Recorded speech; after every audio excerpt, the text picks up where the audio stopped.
Welcome to a busted play. An illegal use of hands to the face short. Lane Johnson, tackle for the Philadelphia Eagles, recently said that last year's Philadelphia Eagles team was an embarrassment. And I was just wondering, what are we supposed to be thinking of the Philadelphia Eagles this season if last season was an embarrassment? Because honestly, from my perspective, I haven't seen much to expect the opposite of whatever the opposite of embarrassment is to happen for the Eagles this season. Yeah, I mean, I think for any football team, last season for the Eagles would be an embarrassment.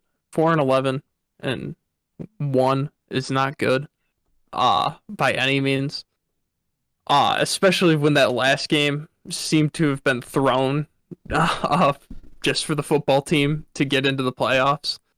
So, yeah, that is kind of embarrassing, but I don't know, like, embarrassment is such a big, like, it's a, I don't want to say big word. I'm trying to think of the right word. It's got a lot of oomph to it, you know? Yeah. Embarrassment. It seems, if, like, you're expecting to, like, flip that record at that point and go, like, 15 and, or something like that. Like, win 15 games this season, or win 14 games, win 11, something like that. When that's not the Eagles' expectations, that hasn't been the Eagles' expectations for, like, 2 years to win games like that. Sure, did anyone expect them to be this bad or that bad last season? No, not really. But Carson Wentz was not good. And then Jalen Hurts came in and gave him a spark. And hopefully that spark can, like, the Eagles are going to be fun to watch because of Jalen Hurts and Devontae Smith. Uh, so I guess by that means they're not going to be an embarrassment because they're going to be producing entertaining football. Those two guys, but I don't know about embarrassment. Like, they're if 4-11-1 is embarrassment for them, Lane Johnson's going to be in for a rough ride next season or this upcoming season. My standpoint here to start this is right. You have to look at the record last season and say, okay, how many games did we win? Let's cut the last game out because let's say that game was thrown or whatever. Let's say they went 4-10-1 in all the games they tried in. Okay, that's still pretty bad. Even then, considering this, I'm just like, okay, but what's the outlook for next season if we think that they can be like a better team, or even just he thinks that they can be a better team? What's like the best scenario? And I feel like the best case scenario for this second-year quarterback who really didn't show off anything too crazy to me in terms of passing ability during the season, has a lot of ability with his legs and stuff, but that doesn't necessarily mean that throwing the ball is going to be all that effective, accompanied with the fact that looks like you're going to be going with a tight end 2 because your tight end 1 doesn't want to be on your team at this point, who used to be like one of the best tight ends in the league not too long ago. And now all of your receivers are either inexperienced or just no names, one of the two. Or played quarterback in college. Yeah. Shout out Greg Ward. It's just, thank you. It's just not like, I'm not seeing the way that this is going to be a successful passing offense. And if they become too one-dimensional, I don't know how much success they can have running the ball. I like Miles Sanders, and actually I like most of the guys on the O-line. But if you're one-dimensional, which I feel like they're going to be leaning towards being, even though this is a pass-heavy league, I feel like most of their like efficiency will be in the run game, whether that's with Miles Sanders or maybe running with Jalen Hurts. And I don't feel like it's going to be enough to make their offense do enough in a league that's most of the time, we just have to admit nowadays, most of the time, the offense is more important than the defense. And I actually love coming back to that point you said a little while ago that you probably said just as an offhand remark, but once you said it, I just loved hearing it. Defense wins championships. Offense wins regular season games, and I don't think I've heard anything in a long time that like resonated so much with me. Yes, if you want to win games, like a good number of games, you need some offense first. Um, and then from that point, if you want to beat very good, if you're already able to beat bad teams and mediocre teams, to beat good teams, you need to be able to have a defense on top of having that good offense. I feel that the quarterback position isn't strong enough on this team, and the wide receiver position isn't strong enough on this team. Like as a whole, Devontae Smith is an exciting player, but for the time being, they just aren't that exciting. And those are probably the two most important positions nowadays in terms of putting up a lot of points on the board. I don't think that they're ready to do that. And although we had this discussion a long time ago now, to be fair, about what we think about the head coaches, me saying I like Sirianni and you lesser so, or at least not, either not really or lesser so than I did. I mean, it's not an easy situation to go into and be successful. It's not. Yeah. It's really not gonna be that easy. It's gonna take some time to build things up. Because Miles Sanders is a fun weapon, but he's not enough of a weapon to just completely have the defense. He's not gonna be the one that single-handedly wins you a game. Yeah, or just takes all the defense's attention away from the pass game to entirely focus on the run game. It's just going to be hard to create offense, I feel like, in Philadelphia still. I feel like they need more pieces on the offensive side of the ball, and I feel like that holds them back a lot in terms of how many games they can win. So, I mean, I feel like a good season for Philadelphia would be like a 7-10 season, honestly. 8-9, I'd be ecstatic as an Eagles fan. I mean, I don't want to... I mean, I hate to say that because every team wants to come into the year like... Every team's thinking fan you can base. Win a Super Bowl. Yeah, but every team starts off 0-0. You can win a Super Bowl. But I mean, like we just said in our episode that came out yesterday, check it out if you didn't. New Orleans Saints record prediction. It's the Eagles, the Jets, and the Texans are just the three teams that like. I don't feel like they have any shot this year. Every other team maybe could make the playoffs or do something interesting at least. Maybe throw the Lions in this bunch too. That they would be pretty difficult to just be crazy this season. But yeah, I'm just really not excited about the Eagles, and I think it's interesting that he calls the team an embarrassment when I don't know how much better they can be than last season. I really don't know how much they can improve. Am I wrong?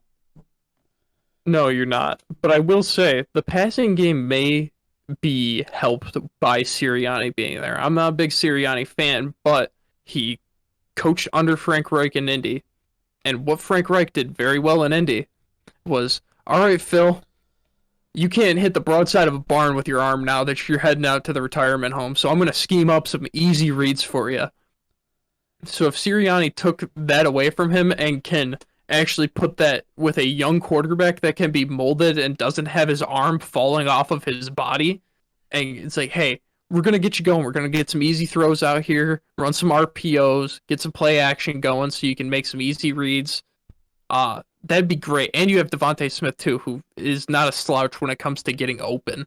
So, well, yeah, if you want to talk about boosting quarterbacks' confidence and numbers and all that type of thing, one of the things I did point out when we went back to that initial discussion of all these new coaches this year with Sirianni, he was...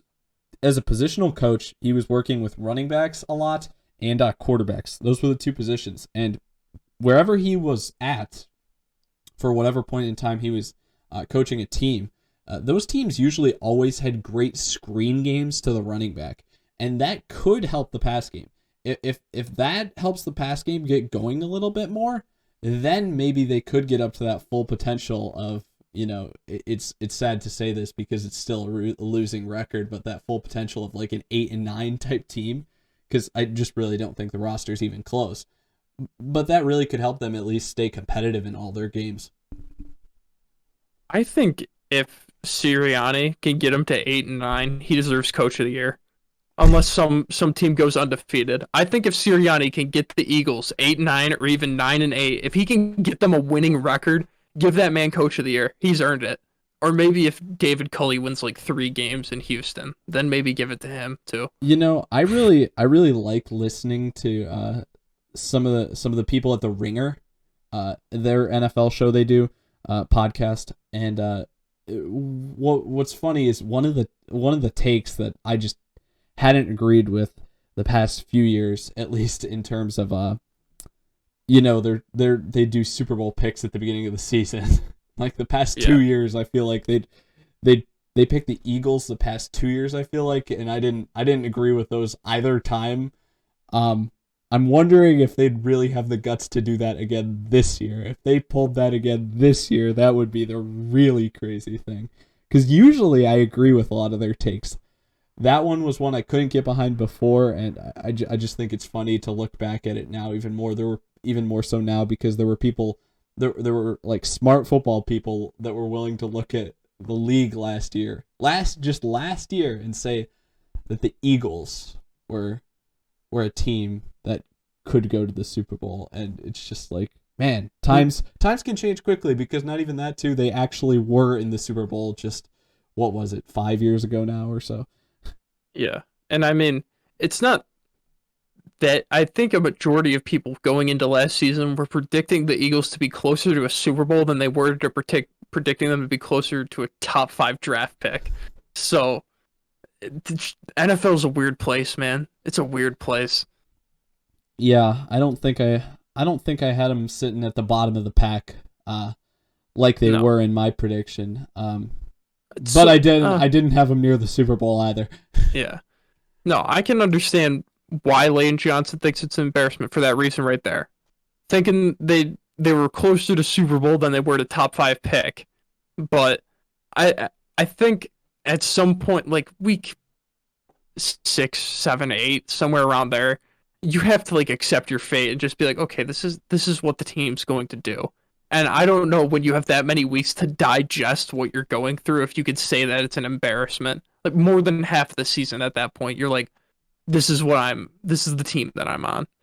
Am I significantly underestimating Jalen Hurts in your opinion, as a thrower? I think so. I think Jalen Hurts could do a lot if Sirianni applies what Frank Gore did, or not Frank Gore, jeez, Whoa. Frank Reich did in Indy, um, with his coaching of Phillip Rivers and getting an experience about like that easy throws. If he can find a way to get a young guy throws like that, get his confidence up, because I think Doug Peterson kind of just threw him out to the wolves, just like we need something different. Show him what you got. You can run around more than Carson can. We don't need to block for you then. So Yeah, I don't feel like the O-line's bad, which is the weird part of that. yeah, but I'm expecting not a lot. I'm expecting more out of Jalen Hurts than you are. I He think. plays 16 games. What do his passing statistics look like? You gotta give me an answer here. You can't just leave me hanging. 2,700 yards and 18 touchdowns. How many picks? 10. How many rushing touchdowns? Because that would be a significant part of his game. Oh, like 12. So I think he's going to get a lot of 30 like read options on the goal line. So 30 total touchdowns, 2,700 passing yards, and 10 interceptions. I don't know if that's that. I don't know if that's actually that far. That you're probably a lot closer to me than you would think. I like the yards number. I like the interception number. Total touchdowns, let's drop it to 26 instead of 30. Total touchdowns, 26. That's probably where I'm at right now. Okay. I'm just not a big fan of the people saying like, well, if Jalen Hurts doesn't get him to like the playoffs this season, they need to just move on. Unless they end up with like the number 1 overall pick or like in a position to get a top quarterback, sure. Then, but I just don't like it. Like, if he gets him 6 wins, then they need to move on. I don't like that. I don't know. I mean, the quarterback position in the NFL is so weird. We just have to think about the fact that Sam Darnold is younger than Joe Burrow. Just think about that for a second. Yeah. And make that really think about how the Panthers are going to react at the end of this season. I feel like Sam Darnold is going to play a lot better It's just the last quick note. Sorry, I feel like Sam Darnold's going to play a lot better than he did in New York with the Panthers this season, and that doesn't necessarily translate into wins just because of the talent on the team. I feel like they're still lacking at a lot of positions, mostly on defense, to be honest, even though they've got like a few superstars on that side of the ball as well. Um, and if it doesn't transfer to wins, I just wonder how they look at Sam Darnold after this season. And it's really interesting to see how they'll evaluate QBs because that's kind of the same situation with Jalen Hurts. Even if he doesn't look too great this season, if he shows some stuff. I mean, what? He's got one guy that's like an obviously good receiver in Devontae Smith, and that's if he Oh, turns out well. And then we can kind of maybe see if Jalen Reagor develops a bit more. Like it's still like you didn't give him that much. and Greg Ward. All right, y'all set. Yeah, I think we could cut this here.